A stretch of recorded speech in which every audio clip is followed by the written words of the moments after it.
Welcome to the Garden Angelus, where we talk about flowers, veggies, and all the best dirt. I'm Carol Michael from Indianapolis, Indiana.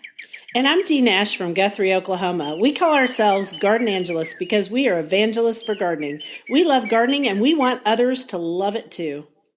Yes, we do. We are also authors and invite you to check out our books, including my books, which are Potted and Pruned, Homegrown and Handpicked, and Seeded and Sodded, my trilogy of gardening humor.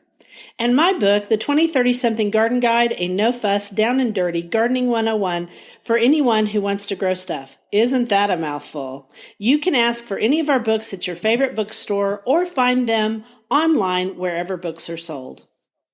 Speaking of online, you can find us as The Garden Angelist on Twitter, Facebook, Instagram, and Pinterest. And we'd love for you to join our new Facebook group, the Garden Angelist Garden Club. And now on to this week's episode. Hi, Dee. Hi, Carol. This is a weird leafy episode. There's not a lot of flowers in this one. Well, there are, but not until we get to the vegetable segment. Right. So we have a quote for that. We do. And I chose the quote this week, so I'm going to do it. You do it. A beautiful plant is like having a friend around the house. That's by Beth Ditto in the Guardian newspaper, and she's the lead singer of the group Gossip and also a musician. I did not know that. Yeah. So speaking of plants in the house, we came up with one to talk about. Actually, I wanted to talk about it because I've been reading a lot about it and I have none. And it's the Chinese Evergreen plant. You have one. Oh my gosh, I'm in love with them. In fact, I just wrote a post on Red Dirt Ramblings, my blog, about these, and we will link to it in our show notes, but we're going to tell you all about them here. Yes, Chinese evergreen houseplants, Aglaonema, or Aglaonema, but I like Aglaonema. And it's part of the Araceae, or arum family. I did not know that. They are cool. I have heard anyone can grow them. They like to be neglected. They like low light. But you could also put them in a bright indoor light or anything in the mid-range. Yeah, basically they can have office light, so fluorescent light. You can put them in a window. You can put them in between the window and your fireplace. They don't need much water. They look like they're hard to grow. And the ones we really want to talk about are the red aglaonemas, because the old-fashioned ones, which were silver and green, are kind of boring. I'm in love with this plant. I am too. And Dee, I got out one of my houseplant books. This time I went back to 1969 to read Thalassa Crusoe, who was quite the gardener in her day. And I think she even had a TV show. But she had a book called Making Things Grow. And I looked up Chinese Evergreen. She called it the world's dullest plant. Right, because they are kind of dull. I mean, I saw some the other day, now that I know what to look for, and the regular ones were basically green or silver and green, but the new ones, oh my goodness, and they keep coming up with new cultivars all the time, especially out of Thailand now, and they're just beautiful. We should say to everybody ahead of time that they are poisonous, being part of the arum family. They are poisonous due to calcium oxalate crystals, so don't eat them. Well, and Thalassa, I think I'm saying her name right, she did point out that even though it's the world's dullest plant, they're coming out with striped, flecked, and multicolored leaves. So even in 1969, they were coming out with a lot of new varieties. So I'm on the hunt. Oh my gosh, you will love them. And I guess we need to thank Mike Rimland, or maybe Rimland, I don't know him. He's a plant hunter from Costa Farms, the wholesale growers, and he brought red aglaonemas back to the U.S. and made them more of a big thing. He worked with hybridizers in China and other parts of Asia. But I'm really grateful to him, I can tell you that. And I can tell you a few that you need to buy, Carol. Well, I'm going to go buy them. I'm making a list. I have a bunch because I kind of went nuts for them. The one that I've seen most common locally is Siam Aurora. And the reason I've seen it most often here is because it is at the box store. And you can find it, and usually it looks half dead at the box store because they're overwatering it. Did you know that more houseplants die from overwatering than any other way? I knew that. I figured you did. So, especially with this plant, although it looks delicate, looks like it needs water and that it's going to be fussy, it is not. You can water it every 2 to 3 weeks. And when I did that talk recently on houseplants at the Northwest Flower, no, not the Northwest Flower and Garden Show, the OKC Flower and Garden Show. I have spoken at the Northwest Flower and Garden Show, but not this year. When I spoke about them, I let one of mine go for a solid 3 weeks so people could see that it wasn't dead. That was a great idea. Thanks. It also made it lighter weight to carry because I was carrying so many of them. So the one I would get, okay, so the one you can find the easiest is Siam Aurora, and it's green with red margins. And then my favorite one right now is Red Valentine, which is really pink. That's the one you need to find, Carol. I will be on the look for it. Now, Dee, normally when you can't find something local, you just snap yourself onto that computer internet and you find it and you order it and you get it shipped in the mail. What's wrong with you? Yeah, normally I do that, but I found all these local. I found Red Valentine at Calvert's I think they call themselves Calvert's Indoor Plant Decor now, but it's Calvert's Nursery. And so if you're local in Oklahoma City, that's a place to find 3 or 4 different varieties. So Red Valentine is there. And we have a lot of garden centers who are really selling houseplants in the wintertime, where normally you could go in there and they would have nothing. They have tons and tons. So I could make a road trip and hit a few of them this week. And I might just do that. I think you should. And then we'll put a picture of it on our Instagram and on our Facebook. And I have pictures of a bunch of mine. They'll also be on the blog, and they've been on my Instagram. And I also did an IGTV episode about one of mine. I mean, they have a kind of thick leaf and it's kind of almost waxy. And I think that's why they don't need much water. I think they store a bunch of water in their stems, which are fleshy. And I think they store some water in their leaves too. So if you want to learn more about aglaonemas before you go out looking for them, once you know what they look like, they're really easy to find. They all have pointed leaves, sometimes round and pointed and sometimes narrow and pointed. But Costa Farms has a downloadable PDF on them, and you can look it up there and learn about some of the varieties like Pink Dalmatian, Red Emerald, Siam Aurora. There's so many different ones. I also think I found one at a local place that's in Midtown OKC, which anybody local here will know that, and that's the Plant Shop. The Plant Shop is a great shop. Now, I'm going to ask you a question. Why do you think we can now find really cool plants in the houseplant areas? Well, we've talked about this before. It is because the younger people, and I'm not going to classify them by Gen X, Gen Y, millennials, or whatever. Younger people are into houseplants and they are buying them like crazy. And it's just increased in popularity. You know who else is buying houseplants like crazy? You? Other than me, it's my best friend. Other than you, you're my other best friend. You're my gardening best friend. But my best friend that I've been best friends with forever, Amy, who I always called non-gardening best friend, she loves houseplants. And she actually bought me a Siam Aurora aglaonema for my Christmas present. And she grows them too. Wow. That's when you can get non-gardening people interested in plants, it's always a good thing. Yep. And she loves them, and they're easy to grow. I've also seen them we have I think it's a franchise, and I don't know if it's just in the South, but it's called Under the Sun. And they have a lot of them too. And I know that they're getting theirs from the wholesaler American Plant Supply, and they grow really good plants. So name some places you think you can find them in Indianapolis. Oh my gosh. I could go to Damon's Nursery, which isn't too far from me. They have a ton of houseplants. And then the other garden centers, Allisonville Nursery. And of course, since you asked me, they all escape my name. But anyway, Altum's Garden Center is another one. And then there's a couple of houseplant stores. And I follow them on Instagram, but I, for the life of me, can't think of their names right now. But I will get to them. That's okay. I will get to them because I've been wanting to check them out. But I'm kind of weird, Dee, because I would like to find some of the older varieties of Chinese Evergreen that my grandmother would have had. Well, okay. No, not for me. I think they're boring. But you know what? To each his own. World's dullest I was plant. gonna. Yeah, world's dull. When you see those and you see them next to like pink Dalmatian, I think you'll probably buy the pink one. But what do I know? I was also going to point out that you can take them outside in the summer as shade plants. And so those big leaves absorb a lot of sun. So do not put them in the sun or you'll burn them. Like, like jade plant, you burn jade plant with too much sun. So great plant. Oh, and I went to the plant shop that I mentioned. That is a house plant place. And it's right next to a coffee shop.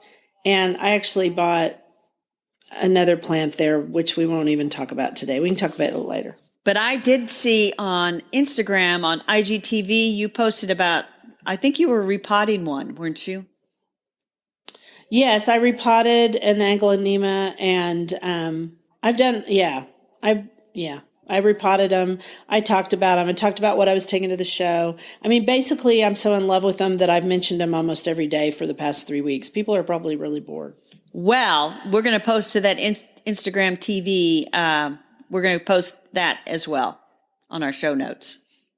Oh, I have one more tip, and I may actually do an IGTV about this too.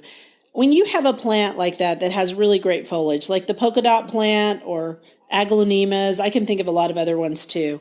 Match your pots to some color within the plant, and it really makes them pop in your decor. Because if you're growing houseplants, you're not just growing houseplants because you want cleaner air. We've already talked about that myth.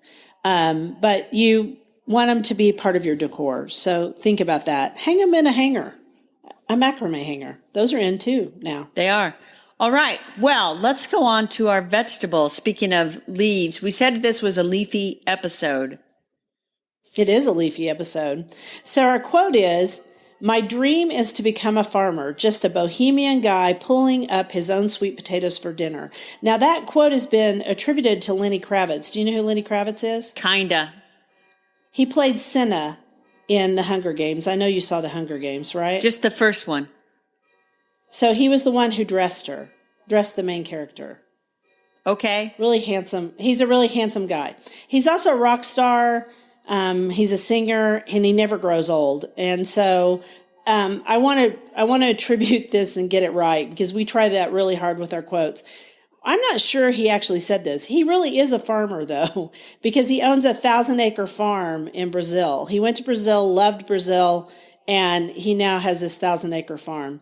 But this quote actually comes from a play by Charles Mee called The Glory of the World.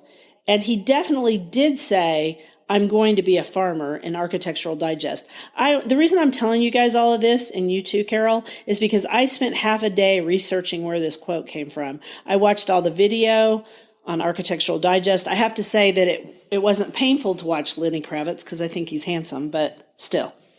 That is interesting. So we are talking about the sweet potato and the sweet potato vine, which are both in the morning glory family, Convolvulaceae. Is that right? Heck if I know. I don't know.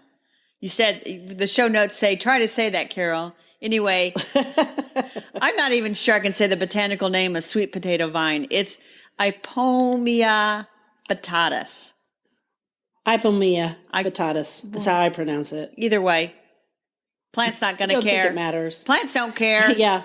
Plants don't care. And here's the thing. Sweet potatoes that you eat and grow, which I've done, are the same plant as sweet potato vine. And I think people don't know that. They are both the exact same one. And they're part of the morning glory family because morning glories have the same. There are also ipomeas. Yes. Oh, and the flower on the ones that do flower in the sweet potato category, that looks like a morning glory flower because I've seen it. Yes, just a little thing though. It's little. It isn't dramatic. So let's talk about the ones you eat first. Well, I have never grown the ones you've eaten, but I've seen at the farmer's market where they will sell sweet potatoes that you can grow to eat. And they always have some great big mammoth one that's bigger than your head that would not be edible at that size. That would not taste good. No. Right. Yeah. You don't want to harvest them when they're that No. big. I have grown them. And? Easy peasy to grow here in Oklahoma. If you are afraid of growing potatoes, because potatoes can be a little bit finicky, I say in Oklahoma and Texas and the South, you just go and grow some sweet potato slips and you will think you are the finest gardener in the world. Yeah, and I think that they're fairly easy to grow in Indiana as well. I have personally just never allotted the room for them in my precious little garden. So I've grown them in my potager, and I've grown them almost like the decorative sweet potato vine in that I put them down in the soil and then they trail everywhere. And it's really beautiful. And I'll put a picture on our Instagram this week. But also, I wanted to say that you harvest them right before you have a freeze, because they're a warm weather plant. They're a tropical plant. So you could eat the ones that are the decorative sweet potato vine, but it wouldn't taste very good. So choose ones that taste good. Have you ever had Japanese sweet potatoes? I have not. You can buy them here in the specialty stores like Natural Grocer. They have white flesh. I'm not going to say everyone does, but primarily the ones I've eaten have white flesh. And it's quite dry, more like a potato. But it's like eating a potato that is slightly sweet. It's different. It's a different texture. Well, and before we talk about the sweet potato vines that you grow for the ornamental value of their leaves, let's talk about the sweet potato as a food. And you have some very interesting information about how they're using sweet potatoes to combat hunger in places. Yeah, in Africa, in various places in Africa, of course, sweet potatoes grow really, really well. And we have a link to a great article on hunger, and it's really good for you.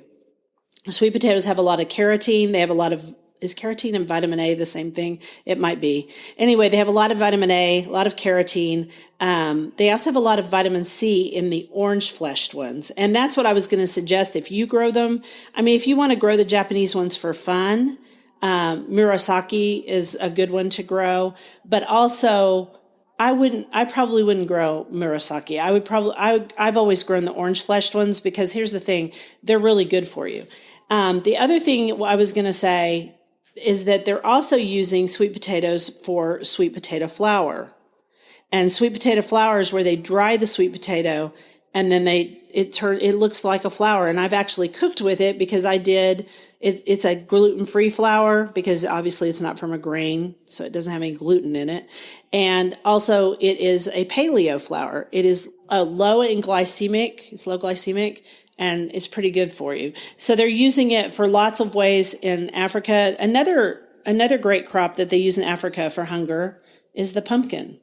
Oh, I did not know that, but that makes sense as well. Yeah, there are a lot of soups that are African soups that are pumpkin and peanut. They use peanuts too. So they're always working for a plant that you can get a lot of sweet potatoes or whatever fruit you want that will store well. And sweet potatoes do store well. Pumpkins usually store well. It makes sense. Peanuts store well. That's true. And I've actually made chili where one of the ingredients was a can of pumpkin, not the pumpkin pie mix, but just plain pumpkin. And it just, it adds a little, it just adds a lot of nutrients without adding a lot of bulk, I guess. So it actually turned out pretty good. Yeah. And so back to Lenny Kravitz, he eats a ton of sweet potatoes and also some of these other things that we've been talking about. He, at this point in time, is vegetarian. Sometimes he's pescatarian. But the point is, down in Brazil, they grow really well. And so they grow a ton of them on his farm, and they eat a lot of great organic produce. So if you want to grow sweet potatoes and you live in the central part of the United States, I say grow them. They're super easy. Now, do you want to talk about the decorative vine? No, I have a question for you first. What is a pescatarian?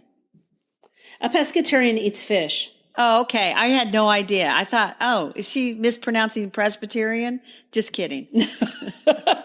And then there's also ovo-lacto. Something with eggs. They eat eggs and milk. Eggs and milk. But let's move on. Move on to sweet potato vines. And these are something I always when I go to the garden center in the spring and I'm buying stuff for my containers, I just always throw a bunch of sweet potato vines in the cart because they sort of mix in with just about any plant container that I have. Right. They look great. And so which one do you usually do? Do you usually do black ones or green ones? I usually do the green ones, but I'm always attracted to the black ones too, so I get some of each. Yeah. So there's a complicated thing about how these came to be these decorative ornamental plants, right? There was a horticulturist and his name was Hunter Stubbs, and he found the chartreuse margarita in his Raleigh, I don't know why I said Raleigh, North Carolina garden. He was a friend of Dr. Alan Armitage. And so Dr. Alan Armitage released it through the University of Georgia. It was a sport that grew off of some other sweet potato vine he had. Now it's used everywhere, and it is a grower. It grows and grows and grows. And sometimes people complain about its excessive growth, but my thing is just cut it off and soon you'll have more leaves and it won't matter. Right. I just cut it back. Right. I still love margarita. Sometimes I grow it in my raised gardens. I also love, let's say a little more about Hunter Stubbs. Hunter Stubbs was a big deal, and he was really young, and sadly, he passed away in 2017 from brain cancer, and he was only 47. But he had a huge career in horticulture, and I was really pleased to learn more about him when I was doing some research on sweet potato vine. So the long vine dark-leafed one is Blackie. That's Right. the traditional one.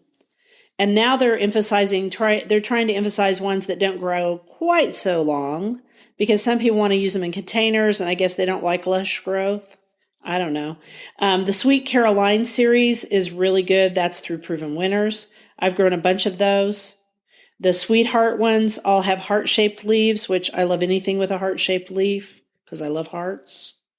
Basically, there's a sweet potato vine for any garden situation. Right. And we'll link to some of the Proven Winners ones. But if you go to any greenhouse that's selling annuals and plants to put in containers, they will have sweet potato vines. And I'd be surprised if any of our listeners haven't grown it. I would be really surprised. I would be too. There's one that was actually developed in Oklahoma at one of our nurseries, and it has a black leaf with green splotches. And I honestly don't know what happened with that. I think a national company kind of picked it up, but I couldn't find it for this episode. I tried. Yeah, I do like some of those that they're starting to have with the splotched leaves. So anyway, speaking of containers, let's move on to our dirt, which is surprisingly this time, our dirt is about dirt, or as the more refined call it, potting soil. Yeah, potting soil or soil. Yeah. We don't have a quote for dirt today. Nope. But, we don't need one. So after I spoke at the OKC Home and Garden Show, one of my friends, Letitia Waters Pierce, who has the Grow Anywhere box, which is a great contraption if you like to grow in containers, she wrote me. I talked a lot about potting soils when I was up there talking about houseplants, and she wrote me on Facebook and said, "Hey, have you tried Redbud Living Soils?" And I was like, "No, I don't know anything about it." And so redbud, because our state tree is the redbud, I thought that meant the tree, that they were referring back to our state tree, that little flowering tree with heart-shaped leaves. Right. There's the hearts again. They were not. What were they referring to? Cannabis. They are a cannabis growing supplier. Yeah, but they like all types of gardening. So you mean marijuana? Yeah. Oh my gosh. Marijuana is legal in the state of Oklahoma, which always surprises people. It's legal for medicinal use, but let's be honest, it is so easy to get a medicine card in Oklahoma that, anybody can have it for medicinal use. So it's this soil, and I went in and talked to the person who was working there, and she was very helpful. And this soil is really expensive, but I'm going to tell you what it's composed of. Okay? Because it's not a basic potting soil. Let me sit back and relax because this is a litany. Go ahead. It is a litany of stuff. All right. So it has peat, perlite, rice hulls, which by the way, I love rice hulls, compost, biochar, oyster shell flour, gypsum, azomite, I don't even know what that is, basalt rock dust, I do know what that is, crab shells, fish meal, alfalfa meal, fishbone meal, kelp meal, and diatomaceous earth. I guess the diatomaceous earth is to stop anything that crawls in the soil, but okay. It is ridiculously expensive. It is ridiculously expensive. Azomite, I'm looking it up for you. I think it has to do with soil minerals. That's what I can figure. Okay, probably, because I bet it is a mineral. So it is $27.99 for 1.5 cubic feet of potting soil. And they don't call it potting soil, they just call it soil. Okay, and wait a minute. Living soil. Wait a minute. Yeah? I have a better definition of azomite. Okay. Azomite is a natural product mined from an ancient mineral deposit in Utah that typically contains a broad spectrum of over 70 minerals and trace nutrients, I bet. Right? Yeah. Yes. Yeah. Trace nutrients. Because have you noticed lately, everybody doesn't just talk about the basic like NPK stuff. Now they talk about micronutrients or trace nutrients. Right. That's a new thing. Right. Okay, so here's the deal. It takes 3 bags of this to fill one of those containers, one of the containers that's local. So you can either do Smart Pots, and then there's another company called Grassroots. I don't know if Grassroots are made in Oklahoma, but I decided I would try 3 containers, and I would try 9 bags of this soil. And now all of our listeners are gasping. And I understand that. If I couldn't take it off my taxes, I would so not do it. But I just had to try it for all of you so you don't have to try it. I know it's stupid. I get it. Oh my God. Dee. Yeah. So that means those tomato plants are about $125 each for these deals.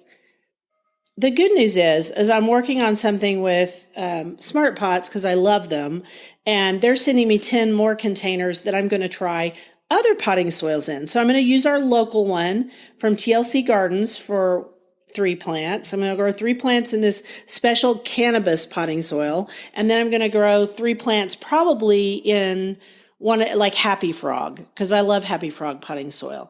So I'm going to try it. What the heck? You should try it, Dee. And I'm going to tell you that when it comes to dirt, I'm not fancy like you. I'm not fancy normally. I know. For potting soil, you and I finally just decided to do. I just go to the greenhouse around the corner and I buy a bag of the stuff that she's using, the commercially ready stuff. So yeah. Does it have chemicals in it? Because all of these potting soils are organic. These are all no chemicals. No additions. Okay. No, they're pretty bland. Because there's some really good potting soils out there that have peat moss that also have chemicals in them, because they have chemical fertilizers. But I don't want to grow my veggies in chemicals personally. So I just think that's interesting, and we'll see how it goes and see if it makes any difference at all, which I'm not sure it will. But it can't hurt. No. Right? If you can grow a good cannabis plant from it, surely you can grow a good tomato. I have one funny story about going there, though. So we pull around the corner, and I knew it was cannabis potting soil and cannabis supplies before I went over there. And we pulled up, and Bill said, "Why does it say must be 18 to enter?" And I looked over in the window, and there was a cannabis plant growing in a Smart Pot. And I said, "Well, that would be why." And he started laughing. And so I said, okay. And yes, the whole place did smell like pot. Bill couldn't smell it, but he can't smell anything. That's interesting. So I was like, but I will say this. The lady I was talking to, I said, look, I'm going to use this to grow tomatoes. I don't grow cannabis. I have no desire to. But I said, I'm going to grow tomatoes. And she goes, you know what? When I started growing cannabis, I became really interested in gardening. And she goes, now I grow all my vegetables well, that's good. too. So look at that. Cannabis as an entry drug to gardening. That is something. Here in Indiana, we will not find a cannabis growing store at all. That is not what our state laws are. It's not legal yet. No, it's legal in Michigan. Yet. It's legal in Illinois. It might be legal in Ohio. I'm not really sure. But the news was if you buy it in Illinois, because they just went legal on January 1st, best not cross that state line with it. That's interesting. Well, in Oklahoma, we joke all the time that there's a cannabis or a CBD oil place every 20 feet that it's required by law, which is a joke. So Dee, I have one other potting soil that I want you to try. I was thinking about, and this thought occurs to me periodically, is I'm not sure what my grandmother would have used for potting soil. So I went back to Making Things Grow by Thalassa Crusoe from 1969. And she said people use good old fashioned leaf mold for potting soil. So yeah, I'm sure they did. I want you to use your own compost in one of those pots and see how it does. Just my leaf mold? Yes. I don't know. I want you to. I don't know if it would hold the roots well enough, but maybe I will. I might do that. I do have leaf mold. I have piles and piles of it and use it all the time in my gardens. So anyway, that's my challenge to you, Dee. Use your own compost in one of those pots and tell us how it works. Okay, wait a minute. I'm looking at the show notes right now, and according to Mother Earth News, I have to heat it up in an oven to kill off all the bad stuff inside of it. Wouldn't that kill your mycorrhizae? No, that's if you're going to use it inside for a house plant. Oh. You're going to use it outside in your smart pot to grow your tomato. You would not have to do that. Well, I do know this about leaf mold. You can start some really good seeds in it, especially if you mix it with a little peat moss too. But, I'm just going to... Oh, and let me say one more thing. The Other Soil by Happy Frog, I think it's about $20 a bag. So the redbud people aren't so far off. But I wonder about using an ingredient that comes out of Utah that's rare. But anyway, this is just for this. And she also said you can reuse this and just add some amendments back to it next year. What she doesn't know is I often reuse my potting soil anyway. But that's another whole topic for another day. Right. And we will talk. Anyway, I've issued my challenge to you. Please try with your own good compost, one pot. And then next week on our dirt, we're going to talk about organic soil enhancers that are showing up all over the market right now. Right. We each got some that were given to us or that we bought. Yeah. That'll be interesting too. So I'm excited about that. So anyway, that's our show for today. As far as I can tell, I think we've covered everything. We have. And we want to thank you for listening to The Garden Angelists. If you like our podcast, please tell your friends about us. And if you listen on Apple Podcasts, we'd love a review. That helps us get noticed by others. Yes, and be sure and check out our show notes for links to more information about today's topics, plus links to our own websites and various other places we are. It was lovely to chat with you over the garden gate today. Bye until next week. Bye.